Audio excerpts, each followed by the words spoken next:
तू माझ्यासोबत लग्न करत नाहीये, म्हणजेच तुझं बाहेर कुठेतरी अफेअर सुरू आहे, असं म्हणून तरुणाने तरुणीचा मोबाईल घेतला आणि त्यानंतर तो चाकण त्या आंबेठाण रस्त्याजवळील मोकळ्या मैदानात आला. तरुणी त्याच्याकडे आपला मोबाईल परत घेण्यासाठी मैदानात आली. तिथे त्यांच्यात पुन्हा वाद झाला. तेव्हा तरुणाने अंधाराचा फायदा घेऊन असं काही केलं की ते पाहून सगळेच हादरले. त्यावेळी नेमकं तिथे काय घडलं जाणून घेऊयात. चला तर मग सुरुवात करूयात.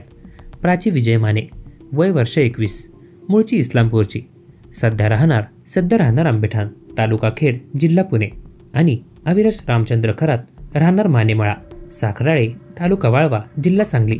एकाच तालुक्यातील असल्यामुळे दोघांचा 2-3 वर्षापूर्वी संपर्क झाला होता. संपर्क जसा जसा वाढत गेला तसे या दोघांचे मैत्रीपूर्ण संबंध सुद्धा वाढत गेले. प्राची ही अविराज बरोबर संपर्कात होती, मात्र केवळ मैत्रीपूर्ण संबंधांमुळे प्राची ही डिप्लोमा करत होती, तर अविराज याचे देखील शिक्षण चालू होते. प्राचीच्या मनात कोणत्याही प्रकारचा दुसरा विचार नव्हता. अविराज याला प्राची जेव्हा भेटायची त्यावेळी दोघांमध्ये हसी मजाक होत होती. प्राची सर्व हसण्यावारी घेत होती, मात्र अविराज हा प्राचीकडे वेगळ्याच नजरेने पाहत होता. प्राची आणि अविराज यांची भेट झाल्यानंतर इतर मित्रांपेक्षा अविराज याच्याशी जास्त बोलायची. प्राची ही इतरांपेक्षा आपल्याकडे जास्त लक्ष देते आणि त्यामुळे तिचे आपल्यावर प्रेम असणार असा विचार अविराज करत होता. जसजसे दिवस जात होते तसे अविराज याच्या मनात प्राचीबद्दल प्रेम वाढत होते. प्राचीच्या आदांवर अविराज फिदा होता. प्राची जे म्हणेल ते तो ऐकत होता, कारण त्याच्या एकतर्फी प्रेमाला अंकुर फुटला होता. अंकुर फुटलेले अविराजचे प्रेम आता बहरात येऊ लागले होते. प्राची क्लासला आली की अविराजच्या चेहऱ्यावर हसू दिसायला सुरुवात झाली होती.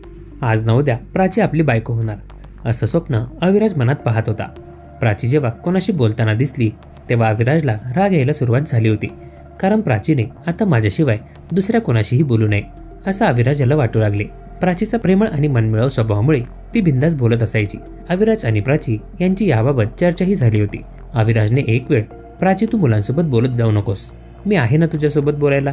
प्राची हिने अविराजचे बोलणे ऐकल्यानंतर, अविराज आपण फक्त मित्र आहोत, तू माझ्यावर नको ते बंधनं लादू नकोस असं त्याला सुनावलं होतं. प्राची अविराजला तोंडावर असं बोलल्यामुळे त्याचा चेहरा पडला होता. आपण प्राचीवर एवढं प्रेम करतो आणि प्राची आपल्याला असं बोलते, त्यामुळे अविराजला थोडं वेगळं वाटू लागलं होतं. प्राची ही वारंवार आता इतर मुलांच्या संपर्कात येऊ लागली होती. तिच्या डिप्लोमाचं शिक्षण पूर्ण झालं होतं. पुढे काहीतरी नोकरी करायला पाहिजे म्हणून तिने पुणे येथील चाकणमध्ये एका कंपनीत काम पाहिले. ज्यावेळी प्राची पुण्याला जायला विचार करत होती त्यावेळी अविराजच्या मनात विचार चालू होता की प्राची जर पुण्याला गेली तर ती आपल्याला भेटणार नाही. या विचाराने एक दिवस तो प्राचीला म्हणाला, तू माझ्यासोबत लग्न का करत नाहीस. याचवेळी प्राचीचे डोळे खाडकन उघडले. ती अविराजला म्हणाली, अविराज मी तुझ्यासोबत फक्त मैत्री केली आहे, लग्न कोणासोबत करायचं ते मी नंतर बघेल. असं म्हणून ती अविराज याच्यापासून दूर निघून गेली. प्रत्येक क्षणाला मी प्राचीला साथ दिली आणि आता ती मला सोडून जात आहे, मग काय करावे असा विचार अविराजच्या डोक्यात आला. त्यामुळे त्याने दुसऱ्या दिवशी पुन्हा प्राचीची भेट घेतली. ठीक आहे प्राची, तुला नोकरीसाठी पुण्याला जायचं असेल तर जा, पण माझ्यासोबत असलेली मैत्री तोडू नकोस असं त्यांनी सांगितलं. यानंतर दोघांनी पुन्हा मैत्रीचे संबंध टिकवायचे असे ठरले. प्राची पुणे येथील चाकणमध्ये कंपनीत कामाला लागली. चाकण येथे कामाला लागल्यानंतर काही दिवस अविराज आणि प्राची यांचं मोबाईलवर बोलणं आणि मेसेज चालू होते. मात्र कामाचा व्याप वाढल्याने प्राची अविराजच्या प्रत्येक मेसेजला उत्तर देऊ शकत नव्हती. प्राची कंपनीमध्ये गेली की फोनकडे लक्ष न दिल्यामुळे अविराजचे मिस कॉल पडायचे. मेसेजसुद्धा प्राची कामातून वेळ मिळाल्यावर पाहायची. मात्र इकडे अविराज अस्वस्थ होऊ लागला होता. ज्या पद्धतीने सुरुवातीला प्राची मला भाव देत होती आता ती देत नाही असा विचार आता अविराजच्या मनात सुरू झाले होते. प्राचीच्या मनात अविराज याच्याबद्दल पहिल्यापासून काही नव्हते, मात्र अविराज हा प्राचीकडे लग्नाची बायको अशा उद्देशाने पाहत होता. तर प्राची मैत्रीपेक्षा जास्त कोणत्या नात्यात गुंतायला तयार नव्हती. त्यातल्या त्यात आता प्राची आणि अविराज यांच्यामध्ये संपर्क कमी होऊ लागला होता. यातून अविराजने वेगळा अर्थ काढायला सुरुवात केली. प्राची ही अन्य कोणाच्या प्रेमात पडली तर नाही ना असा त्याच्या मनात प्रश्न होता. त्यामुळेच ती मला टाळाटाळ करत असेल. पुण्यातल्या कंपनीत माझ्यापेक्षा चांगला मुलगा तिला भेटला असेल असे एक ना अनेक विचार सध्या अविराजच्या डोक्यात चालू होते. याचा सोक्षमोक्ष लावण्यासाठी अविराज हा 28 जुलैला सांगली जिल्ह्यातून थेट पुण्यात आला. रविवारी 28 तारखेला रात्री 9 वाजण्याच्या सुमारास प्राची राहत असलेला आंबेठाण येथील खोलीवर तो गेला. तू माझ्याशी लग्न का करत नाहीस असं त्याने जाब विचारला. प्राची ही आपल्या मैत्रिणीबरोबर आंबेठाण येथे राहत होती.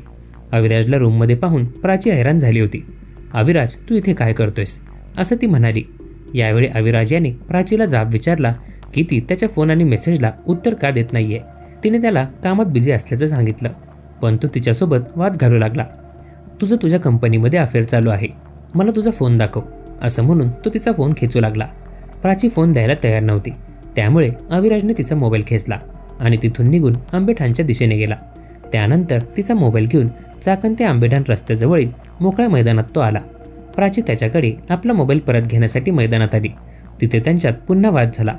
अविराजच्या मनात काय सुरू होतं आणि पुढे जाऊन नेमकं काय घडणार याची कल्पना प्राचीला नव्हती.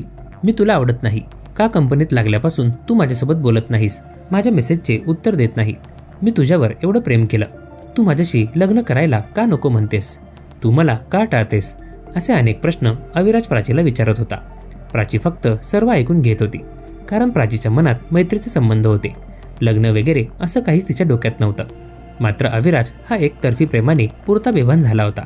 त्यावेळी प्राचीचा स्पष्ट विरोध होताना पाहून अविराज चांगलाच संतापला होता. तेव्हाच अविराज याने सोबत आणलेला चाकू बाहेर काढला. चाकू बघताच प्राची घाबरली. आपण अविराजवर विश्वास ठेवून इथे येण्याची मोठी चूक केल्याचं तिच्या लक्षात आलं होतं. प्राची एवढं बोलून सुद्धा काहीच उत्तर देत नाही, म्हणजे ती माझ्यासोबत लग्न करणार नाही हे अविराजच्या लक्षात आलं होतं. त्यामुळे सोबत आणलेला चाकू घेऊन तो प्राचीवर धावला. प्राचीला काय करावं तेच कळत नव्हतं. ती पूर्णपणे घाबरली होती. झटापटीमध्ये ती खाली पडली.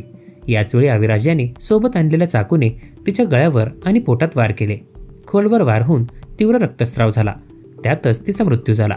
मग पुरावा नष्ट करण्याच्या हेतूने अविराजने तरुणीचा मोबाईल सोबत घेतला. त्यानंतर तो सांगली जिल्ह्याच्या दिशेने निघाला. रात्री 11:15च्या सुमारास पिंपरी चिंचवड पोलिसांना सांगली रोडवर एक तरुणीचा मृतदेह असल्याचं कळाले. त्यानुसार पोलिसांनी घटनास्थळी धाव घेतली. सदरील तरुणीची ओळख पटवत तिचा मोबाईल क्रमांक मिळवण्यात आला. त्या आधारे कॉल रेकॉर्ड मिळवण्यात आले. पोलिसांनी मोबाईल लोकेशन आणि तरुणीच्या फोनवरून शेवटचा झालेला संपर्क पाहिला. त्यावेळी अविराज याचा मोबाईलमध्ये शेवटचा कॉल होता.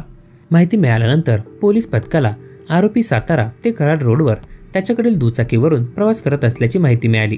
त्यावेळी पोलिसांनी घटनास्थळावरील आजूबाजूचे सीसीटीव्ही फुटेज तपासले.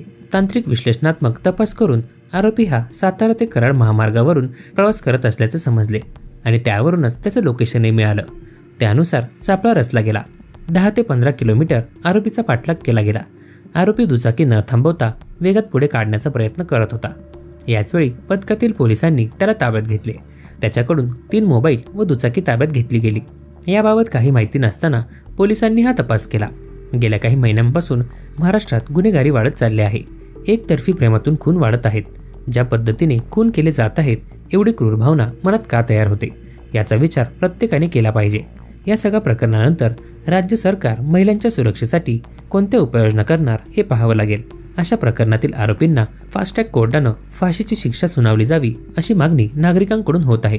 दिवसाढवळ्या मुलींचे खून होत असल्याने महाराष्ट्रातील तरुणींमध्ये भीतीची भावना तयार झाली आहे.